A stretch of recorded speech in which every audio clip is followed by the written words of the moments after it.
Hey, what's going on, everyone? So Ricky Garard is tested positive for banned substances. The internet is ablaze, calling him a cheater, calling him this, calling him that, saying he should be ashamed of himself. Some people are standing by his side, so it's a little bit of all over the place. Now, first off, I think it's great that someone who came in third place tested positive for a banned substance for CrossFit at the CrossFit Games. The reason why I think it's great, it means that they're holding a standard. So the more people that get popped, instead of it making CrossFit look bad, the truth is I feel like it makes them look pretty good. Because as more and more money gets into the game, more and more people are willing to take more and more risks to try and win that prize money. So if they're willing to hold a standard and pop these people when they test positive, it's great, it keeps the standard high, and the more people that do it, the more of kind of a negative consequence they're going to see to doing it. Ricky Garard got a 4-year ban. For most CrossFit Games athletes, no one really lasts 4 years. We might never see him again at a regional or games level type of competition. Now, I'm not saying you won't see him in local stuff, but at that level, we're probably not going to see him. Now, Ricky was taking SARMS or SARMs. All right, so the truth is, this is you can actually buy in the United States and most countries. You can buy most forms of it. It's legal to purchase. It's not legal to take for athletics if it's an attested type of sport, as well as it's only supposed to be taken or used for experimental reasons. So there's a couple loopholes on it. The reason why people take this is because if you take a typical steroid that's increasing your testosterone, it's going to increase your androgen levels 1-to-1 with estrogen. So estrogen is the stuff that shrinks your testicles, gives you man boobs, makes women grow hair, drops their voice. Whereas SARMs, it's 3-to-1. So for every 3 molecules of androgen, there's 1 of estrogen. So you get a much better reaction in your body from it. Now, we also see a lot of people saying, hey, it doesn't cost that much money to get PEDs or steroids. It's true, it doesn't cost that much money. What costs a lot of money is having a doctor, getting on blood work, paying off the people you need to pay, buying all the other stuff you need to put in your body so you don't test positive. There's a lot of money put into not testing positive, not so much money put into what you're actually taking. They have to monitor blood levels, make sure you're not having like bad reactions, because doing it wrong does drop your performance and you test really, really easy. Now, the people who are really good at it that never get caught, you'll see they have a history of working with a doctor. They have a history of doing tons of blood work with that doctor. They're taking all sorts of other chemicals and PEDs and substances, anti-estrogen, doing all sorts of things, as well as paying off people when they do pop. Because even you can look at Lance Armstrong, he did pop during his career, but he either blackmailed, paid off, did some really nasty stuff to them. So that's where I kind of like, I don't think everyone in CrossFit is on some type of performance-enhancing drug, but there is people out there. And again, I think it's great that someone on the podium got bumped off. Now, when it comes to people's reaction and comments to it, it's kind of crazy, right? So this guy was pushing the limit of his body physically and mentally in his training, and he was looking for every advantage he could get.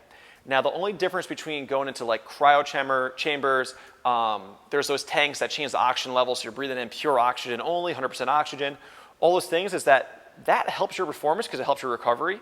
It's just not banned like performance-enhancing drugs. Now, I'm not saying it's okay that Ricky did this.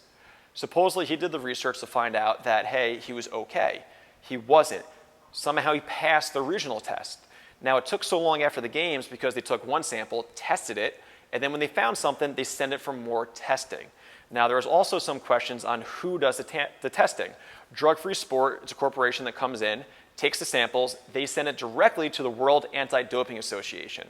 And there was even some people that said, hey, he can still test positive and no one will know, look at Russia.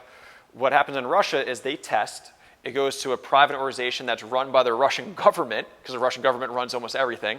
Sorry if you're from Russia, I'm not trying to offend you. They run everything, and they would send different samples to WADA, so those people didn't pop until there was a whistleblower. And even that whistleblower, I forget how long it took them to actually get WADA to go look at them.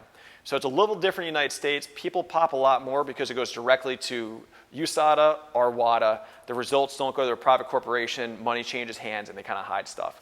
Now back to the reactions. If he's being honest, which I have no reason to think that Ricky's not being honest and pushing his body to the limit, supplement-wise, recovery-wise, he said he did research and he didn't know. I have to take that for what it is. I can't necessarily be mad at him. I feel a little bad for him because he thought he was within the rules. If he really did think he was within the rules, I feel bad for him this is happening to him. But the way people are reacting to him is a little ridiculous. People are saying you should be ashamed, you should be this, you're bad for the sport, you're an awful human being, you don't deserve anything you've had, hard work pays off, because that's Matt Fraser's line, right? Drop your ego, kid, you know, you just gotta work hard and earn it, don't take PEDs. We don't know the whole story. And if you're reacting to that so much to someone that, quite honestly, you don't even personally know, you don't know what training he's done, you know one mistake he made, and that is it. You don't know the thousands of things he did right to bring him to the games. I'm not going to take away that hard work he went through. Hey, am I mad that he took something illegal? 100% yes. But maybe he didn't mean to. Maybe he didn't know it was illegal, rather. He knew he was taking it, didn't know if it was legal or illegal. That's on him. A little mad about that. That's it. But I can't generalize this whole human being based on one bad decision.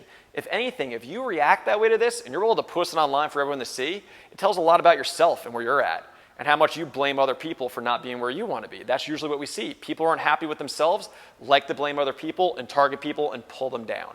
So instead of reacting negatively to Ricky, how about we say, hey, Ricky, you got popped, you admitted it, you're going to pay the consequence of 4 years.